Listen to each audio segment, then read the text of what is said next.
Olá a todos, bem-vindos a mais uma exploração detalhada. Hoje vamos descodificar a fórmula original dos blockbusters, a epopeia clássica. Pois é, muito antes de existirem grandes estúdios de cinema, orçamentos milionários ou efeitos especiais feitos a computador, a antiguidade já tinha a receita absolutamente perfeita para prender a atenção do público. Vamos analisar exatamente como é que estas narrativas funcionavam. Estruturas rígidas, heróis inesquecíveis e, no fundo, regras de guião impressionantes. Vamos mergulhar nisto.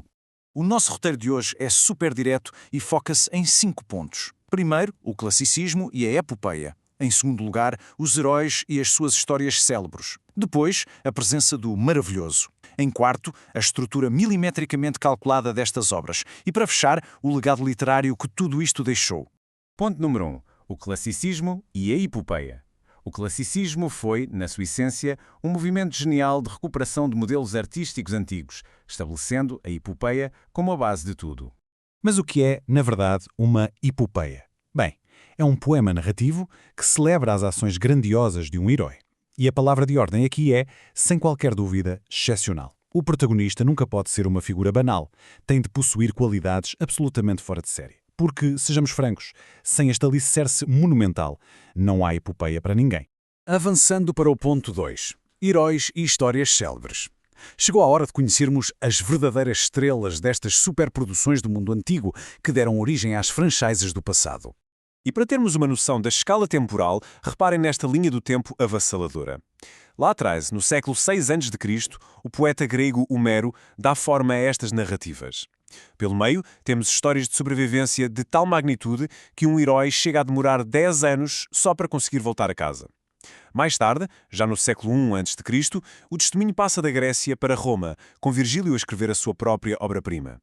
É uma evolução colossal que atravessa continentes e impérios. Portanto, o top 3 destas superproduções clássicas é inegável. Primeiro, a Odisseia do Homero focada em Ulisses e no seu penosíssimo regresso a casa. Depois, a Ilíada, do mesmo autor que nos atira diretamente para o centro da sanguinária Guerra de Troia, protagonizada por Aquiles, um guerreiro inigualável.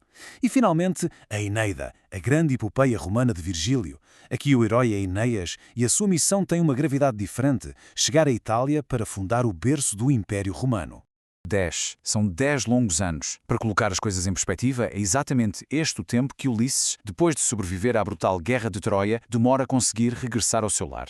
Imaginem só, uma década inteirinha a lutar contra monstros e a viver aventuras agonizantes todos os dias. O nível de resiliência exigido a estes heróis para sustentar a narrativa é uma autêntica loucura. E em total contraste com a história de Ulisses, temos a jornada de Enéas na Eneida. Aqui o foco é a construção e o futuro. Na prática, Enéas é um sobrevivente, um refugiado de guerra que carrega literalmente nos ombros o peso colossal de criar uma nova civilização de raiz. A missão não é regressar ao passado, mas estabelecer as bases de Roma. É um mito de origem superpoderoso. O que nos leva ao ponto 3, a presença do maravilhoso.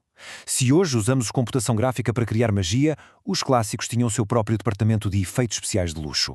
Nestas histórias, as divindades e os seres míticos não estão lá só para embelezar. Eles têm uma função dupla incrível. Por um lado, são protetores, ajudam a glorificar a jornada do herói. Mas por outro, e é aqui que reside o verdadeiro engenho, eles são os motores do enredo. São aquelas engrenagens fundamentais que empurram a ação para a frente o tempo todo, seja a ajudar ou a causar o caos absoluto. Entramos agora no ponto 4, a estrutura da epopeia. É aqui que vamos perceber como a construção dessas obras era mas tão calculada, feita à medida para agarrar a atenção de todos. De ponto de vista estrutural, a epopeia segue regras rigorosíssimas, divididas em 3 partes obrigatórias. Pensemos nisto como os clássicos 3 atos de um filme moderno. Temos a proposição, de seguida a invocação e, por fim, a narração. Vamos lá desmontar isto. O primeiro passo é a proposição. No fundo, é o cartão de visita.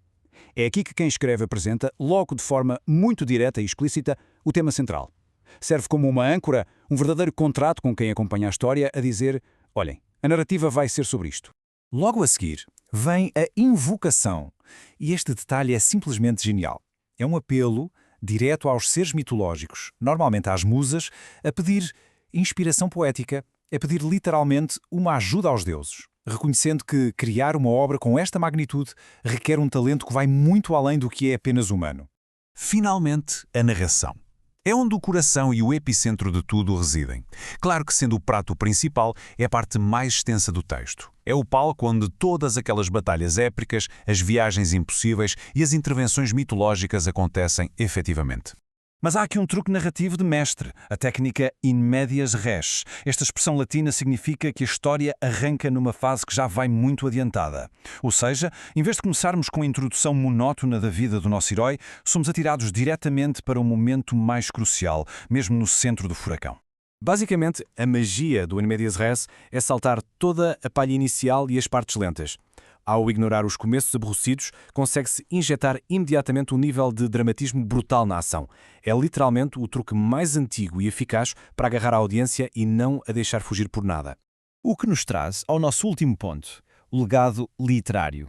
Afinal de contas, qual é o resultado prático de seguir este manual de instruções tão exigente?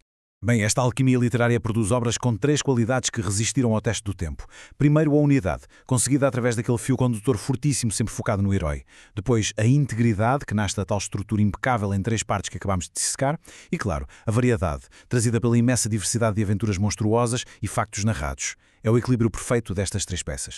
O que nos deixa a pensar numa questão final fascinante.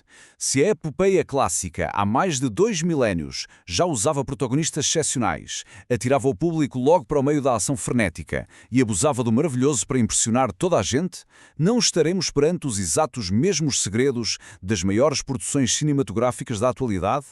Pois é, parece que a verdadeira fórmula do blockbuster, afinal, foi inventada muito antes de haver sequer um ecrã para a projetar. É sem dúvida um pensamento para digerir. Muito obrigado por acompanharem mais esta exploração e até à próxima!